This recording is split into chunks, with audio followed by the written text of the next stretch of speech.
Hello everyone, welcome to Internally Screening, where today we're going to be doing another Hooptober horror review. This time we're covering Threads from 1984, directed by Mick Jackson, which is actually a first for us. It's our first TV movie review.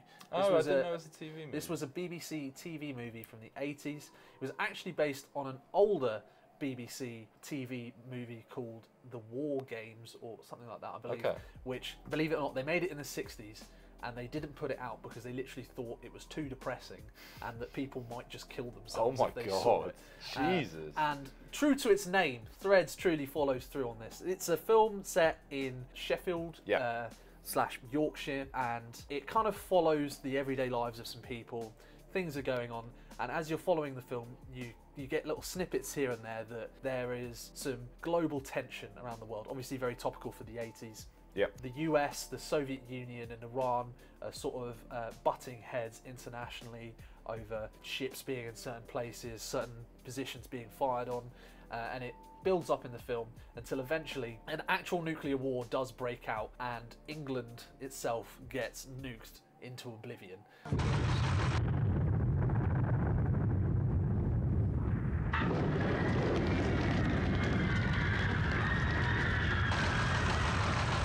For the time, this is one of those films which, to people our age, if you're watching this and you're our age, you've probably never heard this film, but for its time this was renowned for being, you know, quite a genuinely terrifying thing that a lot of people saw if they were kids in the 80s and found quite terrifying. And if you read some of the reviews on like IMDb or Letterboxd, for example, from older people who saw it as a kid, they basically say, yeah, this scared the shit out of me when I saw it. Because it's kind of mad to me to think that this would have been aired on TV. Threads is a drama. The characters and events are fictional, and it deals with something that has never happened.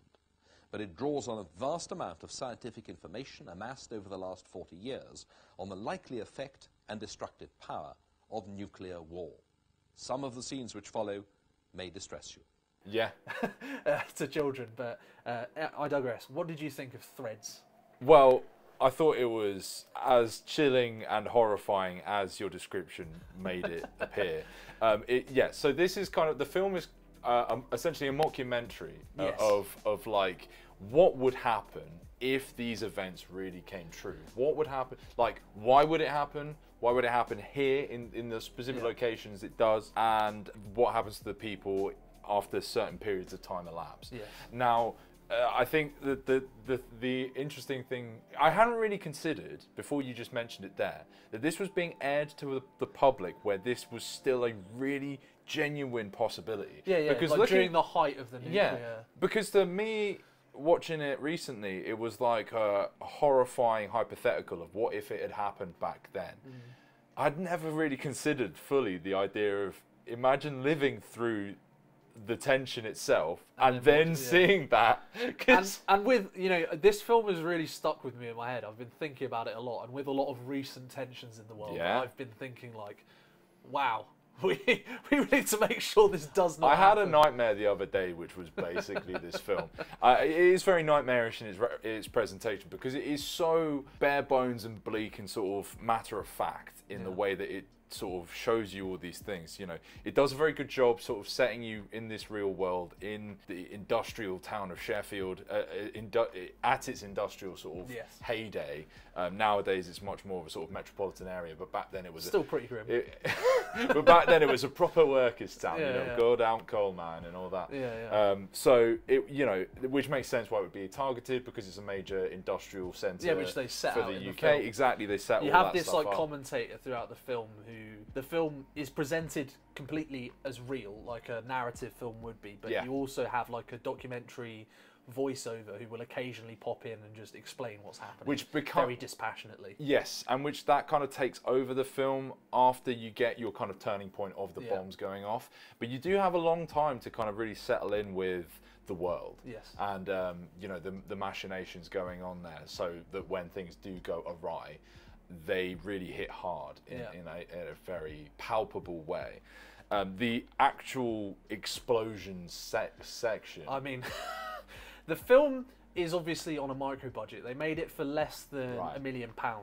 And I looked in some of the production stuff around this film, and it's really interesting. Essentially, all of the extras in this film, and there's a lot of extras in this film, which really adds to the scale. It's actually really impressive what they managed to pull off on such a tiny budget, because there are multiple shots where you have big crowds of people. It looks really, really real. The way it's shot is obviously very dark and gritty. And then there are some like genuinely quite explosive and really moody sets that have been created for this film. And it turns out basically what happened is the local council where they were shooting this film actually had a bunch of abandoned buildings where they were going to knock them all down anyways and sort of demolish them and whatever. And the filmmaker was like, can we shoot here? And they were like, yeah, you can blow some of it up if you want. So yeah, do our job for us. They genuinely, obviously there's some miniatures involved as well, and some stock footage is really cleverly incorporated here. Yeah. It's quite obvious, but in a way that I think actually kind of adds to the horror of it in a way. Yeah. Also, because it's like a documentary, like in its presentation, it kind of fits with that stylistically. I agree, anyway. Yeah. And the fact that obviously some of it is real. There's no real way you can, in this period of filmmaking, that you could just CGI in a nuclear mushroom cloud. It would detract so much from the overall experience. Yeah. It's just really well edited, and it all kind of fits together pretty seamlessly in a way that I wasn't expecting. But just to quickly go back to what you were saying about the characters, I really liked the first sort of quarter of the film or third or whatever of the film, where you're kind of just settling in with the characters in some kind of pretty basic, almost soap opera style drama. It is a bit like that, you have, you know, a young couple are getting together. The girl's just got pregnant, and they decide to do the right thing. They settle down. They're buying a flat, a brand new flat, and the guy's going out and being a bit of a rascal by himself, and the parents are getting along with their other kids and all this kind of stuff. And it really adds to because you know what's going to happen. Yes. You're watching them like buy this new apartment, and she's pregnant with her kid, and you're just thinking like, bro, this sucks. And it feels, because the acting feels so real. An interesting fact as well is this is written by Barry Hines, who wrote Kes for Ken Loach. So it has that real kind of social realism, kind of British wave of social realism that you had in the 70s and 80s as well, obviously. And it feels really authentic to me. Yeah. And then obviously when things do kick off, it makes it feel all the more real. And the way this film just coldly presents what would probably happen, it makes that setup so worth it. And you know what I really love is that there's a real attention to detail in the sort of facts and figures you're given in the build-up and then after the fact. Like, it really painstakingly goes through each sort of building block that takes you to the peak, and then everything that sort of takes you down from that. Like, these are your stats for like 10 days after the event. These how many people are infected with radiation sickness. This is how many square miles of buildings have been blown down. This is where this bomb dropped. This is where this bomb dropped. It's like, that really sinks you into the world. What it's made me realise is how fucking lucky we are not to have grown up in a war-torn country, because this is as horrifying a glimpse into war and suffering around the world as any piece of media I think has ever achieved. Yeah, I mean, we'll go on to it in more detail. We'll probably talk about some of the other stuff afterwards, but one thing this film does that I don't think I've ever seen any piece of media really do before, because obviously we've seen a lot of stuff in films, video games, books, whatever, about nuclear war, and often what you get is either the build up to nuclear war. For example, I believe there was an American TV film that's very, very similar to this one. I forget what it's called. We'll have some footage of it on screen. It was essentially the exact same idea as this, but ends up being a little bit more hopeful than this film. Which shows the build up to the nuclear war and a bit of the aftermath. But you also have games like Fallout. You have like Metro 2033, which is a book and a video game, which is all based around the sort of the aftermath. What's amazing about this is, and I don't think I've ever seen this before, is it has the build-up and it goes into an incredible amount of detail as to what would happen afterwards. And it goes into this sort of feudal, borderline medieval society that things degenerate to. And all of the detail around, the sunlight gets fucking blocked out for like 20 fucking years. And like language starts degenerating because there's no education system, and people kind of are once again splintered off into sort of tribal factions. So and like the ground is fucking poisoned. It is. I can't think of any other... You're right, it is quite unique in that way, because things tend to focus on one element or the other. And I think it's brilliant because what this film really doesn't give you is when you're watching it, you're like, oh god, you're kind of hoping for the reprieve, and the film just keeps refusing it. Yeah. And it goes like, oh no, this is now 5 years later. This is now like 13 years later at one point or something like that. And you're like, oh my fucking god, it's still actually going. getting worse. Yeah, exactly. And it doesn't let you get away from the reality. And I guess when you think about the topic of this film, it's actually incredibly important that it doesn't let you get away from it. Like, because it makes you look the horror directly in the face and basically says like, no, it would really be this bad. Yes. Which you kind of have to do given the Which topic. is what I love about the way that we would make this film. You know, like the way that the British approach this subject is so wonderfully grim. I imagine specifically a very northern film. Yes, I could see that. I mean, I can imagine the Soviets making a film similarly True, bleak, yeah. but like it doesn't surprise me when you say that the American version of this is a little bit more optimistic. Yes. Do you think your baby's deciding whether or not to be born? Do you think I'm holding back by force of will, Dr. Oakes? Bad toilet training. No, I think you've got to be willing to let your baby come whether you like it or not. You're holding back hope. Yeah, I mean, I don't want to get too sort of jingoistic in my sort of characterizations of different nations, but I'm a big fan of how singularly British the It's voice very in this relatable film. for us because you do feel like, I don't know, maybe this won't translate to maybe American viewers of this film, but the way a lot of the like average like people that you just see around in the film, like the guy who he hangs out with in the pub, or like you know, the mum for the family, or like, you know, the little brother who's playing on his Game Boy, they're all very believable. Yeah. It's so grounded. Yeah, it doesn't surprise me you said that the guy that wrote Kes wrote this, because it reeks of that, but just in a completely different set of circumstances. Yeah. Do you want to go into some of about the explosion sequence? Yeah, I guess we have to talk about that because it kind of... I've watched it back on YouTube since we watched the film, and it is just genuinely quite a harrowing piece of filmmaking, because the way it builds up is... you know something's happening, because essentially the documentary filmmaker is cutting in more and more. Yes. And he keeps saying like, now this is happening, now this is happening, and then you have the first bomb that goes off like 20 miles away. Over the sea or something. Yeah, sorry, you have the one over the sea, and then you have the one that goes off on the military base that's about 20 miles away from the town. And they're getting shockwaves, and it's awful because of that anyway. Like, Yes, they're exactly, getting awful effects are happening. Yeah, and the main character who you've kind of been following, who's this guy, you know, he tries to get in his car, but it's basically been EMP'd because of what's happened, and he's like, oh fuck. So he just starts running to go and see if he can, you know, make it to back to his house to try and help his pregnant wife, who I believe is, you know, with her parents. And then he's running, and then the actual bomb drops, and it's like, I guess you could look back at it and see it like that it's kind of dated, but basically the screen just goes white, and this woman basically gets like freeze framed. So you know, you basically know she gets evaporated. I think it's actually the mum of the bloke. Oh yeah. And there's a really horrifying shot as well. It's all kicking off, and you have the little boy who is playing on his Game Boy, who has like the pet birds, which might even be a reference to Kes now that I think about it. Okay. And he like goes to sit basically in the cage with his birds, and you have like all of these shots of different people basically getting evaporated, and you have like a bunch of like almost sort of surreal, sort of absurdist bits where like the guy's like on the toilet, he's like, oh god. It adds a really jarring element to it, like that weird humor. Or like, there's like the shot of like the E.T. toy being melted, which is just, it's like one of those like weird, very specific details. Yeah. And then it cuts to the bird cage, and basically like all the birds are just on fire, and like he's not there anymore. It's like, holy shit. It's a genuinely quite harrowing moment, I think. Yeah. It's so powerful. The freeze frame moments and stuff kind of evoke the, what do they call it, where like the shadows left after Hiroshima. Oh yeah. Were they called soul glows or something like that? Something like that, yeah. Yeah, and it was just, again, because it kind of drew me back to this real place of, no. To some people, this was a real experience. Like, it never let me get too settled in this film's universe without kind of being able to simultaneously remind me of the truth it kind of was portraying. So alternative history kind of thing, which it was a really deft balancing act, because, and I think the documentary filmmaking style of it is instrumental to that, because you kind of, in approaching the material as though it were real, you innately kind of attribute and compare to other real experiences. I also love like how after that point, the last shot we see of who has essentially been our main character running, you actually never see him again. No.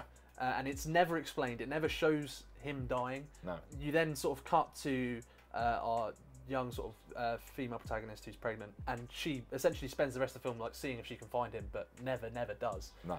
And like that obviously would have been the real case. For example, like you're saying, people in Hiroshima, they probably like, oh, I saw my mate like 5 minutes ago. Is he still here? There's a good chance he literally just got atomized. Yeah. So like that is a super grim way of presenting that. And there's a lot of just like really good B plots throughout the film. Like I love the stuff with the people who are underground. Yes, I love that stuff. There's a bunch of people who are essentially, you know, government officials who actually do have a place to hide and all survive the initial blast. Yeah. And they're hid underground, and you know it's all, you know, pretty fucked up nonetheless. And you have this kind of strange B plot with them, where, you know, they're trying to figure out, you know, how long can they make their rations work for? Why are these people not picking up? Are they going to help us? You know, can they help us at all? Blah blah blah blah blah. And then eventually that B plot, interestingly, you just sort of stop seeing it. And then way later in the film, they open up the underground bit, and they're all just fucking dead. They basically starved to death. Yeah. And it's like, I don't know, like that kind of bleakness was just like. Yeah. Well, because in the opening blast, one of the guys gets hit by a falling piece of debris and does die. Yeah. And then they're kind of like called out of their like action stations. Let's see if we can get this guy help. Oh, let's get people on the phone. Can we call this guy, this guy, this guy? And then they're like, oh, that guy's dead. Oh, fuck. Oh, never mind. And then there's kind of like more and more sort of, they're at each other's throats more and more. And like you say, then it's just like, we don't hear from these people ever again. Yeah. Just another really harrowing and believable vignette within all of it. Exactly. And there's just loads of really brilliantly disturbing, like, just moments in the film. Like, I think probably one of the more iconic ones is the woman who's just holding basically a half-charred baby, just like cradling it and looking completely disturbed. Or like an old man who's like got a bunch of like little plastic figures and is like, you know, has them all set up. Or there's like a shot of like a cat that, I don't know how they did it. I really hope they didn't hurt the cat. But there's like a bit where it's like, this cat genuinely looks like it's writhing around in pain. Right. They probably just covered it in catnip. Yeah, probably. Yeah, and it's just like rolling around. I just like loads of little moments like that. Or like the bit where they eventually, I guess an important detail is that she attempts to sort of live in the city for a moment, but the city kind of eventually falls under half totalitarian rule by the police, who have to ration out the little food that they do have. Yes. And then eventually most people give up and sort of move to the countryside to see if there's anything they can do. And she ends up in this sort of small town, which is equally fucking bleak. And there's just this scene where they eat a dead sheep with raw meat, and it's just like, but you're watching it and you're like, oh, this is gross and, you know, kind of maybe slightly humorous. But if you think about it, you're like, no, I totally would do the same thing. It's like, if I was in this situation, I would probably be really happy to have this dead sheep. That's the best meal you've had in months. It genuinely looks like the best meal she has in the film post-nuke. Yeah, I mean, God, going into all the post-nuke stuff. So yeah, when we follow this character through her pregnancy, and the initial fear is, oh God, what's the radiation done? What's the effects of the blast done to the child? But strangely, the child is relatively okay. Like, yeah, and the birth scene, she has to basically give birth in a barn with a dog like barking at her the whole time, which kind of adds to that sense of the film just does not give you any comfort at all. Yeah. She's basically in the most vulnerable moment ever, and there's this like fucking dog that just won't shut up. I just thought that was like, again, like a really clever detail to basically just add the bleakness to another level. Yeah. As you say, that like the film sort of does erratic time jumps by the end to kind of sort of get in like new kind of details about like, well, at this point this would happen. And then eventually the mother does pass away, and so you're left with the child's focus. And she's borderline feral. She can barely speak English. Yeah, and another really bleak detail. When the mother dies, she has like cataracts, because this is like another thing that would probably happen because everything would be so dark or something. Oh, yeah. So her mother basically dies malnourished and blind. And the scene where she just kind of dies, and she's like there with like her like book of birds that is like just about left over, which was another really sort of depressing, upsetting element to the film. And the child is going like, Ruth, work, and it's like her child doesn't even call her mum.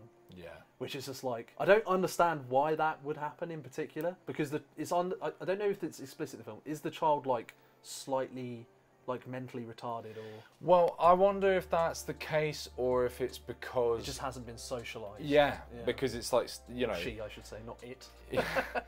Yeah, I don't know what it would be. Yeah, I guess, you know, in those sorts of psychological studies they did on like real life feral children, it's kind of the same thing. It's like They don't develop the thing that language, makes them develop poorly is a lack of interaction. So if it's just you and your mum, how much are you going to communicate beyond just sort of raw survival things? And then you're like, oh well, we've got one pregnancy out of the way, thank God for that. And then the kid gets pregnant, and so we're basically, the film essentially ends on this horrifying malformed stillbirth. Well, you don't really see it, but it is about You the most see a bleak glimpse. ending. Yeah, you assume that it's dead, but the film essentially ends on Ruth's child looking horrified at her probably stillborn child, looking at its face, which you don't see, and just screaming in terror. You know, basically, the film is telling you that there is no future beyond this point. Yeah. And that, you know, this is basically the end, but we're not going to quite give you the comfort of actually telling you that it's the end. We're going to do it in the most depressing way possible, which for me was basically the perfect ending to the film. Yeah, in terms of delivering the message of what the film is trying to convey, then yeah, that is the perfect way of ending. Yeah, agreed. I mean, I just think it's a film that has very clear goals, which is, you know, communicating something that I guess most people would generally agree on and wouldn't have much trouble understanding, which is that nuclear war would be very fucking bad. But I think it does it in such a unique and genuinely, like, emotionally compelling way that, yeah, I just think this film is just amazing. I mean, what would you give it then? I mean, I would give this probably either an extremely strong 8 to a 9. It's, I think, in terms of what it sets out to achieve and how it communicates all of its ideas so succinctly and effectively, I think it's an absolute must. I'm glad we watched it, and I think everybody who's heard of it or has never heard of this before, you got to go look it up. Yeah, I think it's brilliant. It's a big hidden gem, and yeah, I think I'd go for an 8 out of 10 as well. It's just one of the most sort of singularly disquieting films I've seen in a long time, and God, it really leaves like a sort of imprint on you once you're done with it. It really stays with you. I mean, like I said at the beginning, I literally had a nightmare where this happened. It was confusingly crossed between Spider-Man and Doctor Strange, but don't read into that. I don't know what that tells us I don't about know. you as a person. I don't really know. I'm not even a big fan of those IPs. It's just what my brain. They were just there. It's just what my brain did, all right? But, you know, what could be even more horrifying? You know, average Marvel films combined with a nuclear holocaust. Yeah. But anyway, 8 out of 10 is just so powerful. It's so effective at what it sets out to achieve. Basically everything you said. Watch it if you haven't heard of it. It's an absolute hidden gem. Anyway, so it's a strong recommendation from both of us to watch Threads. I don't know where it's available, but acquire it. Let's just put it that way. Anyways, that has been our review of Threads. If you've seen Threads and you want to let us know what you think about it, let us know in the comments. If you liked this review of Threads, give us a like. If you disliked this review of Threads, give us a dislike. And subscribe to the channel because we have more Hooptober content coming, more reactions, more James Bond, all of the good stuff. You can check it out on the channel if you haven't seen it already. We've been Eternally Screening. Subscribe to the channel. Peace. Peace.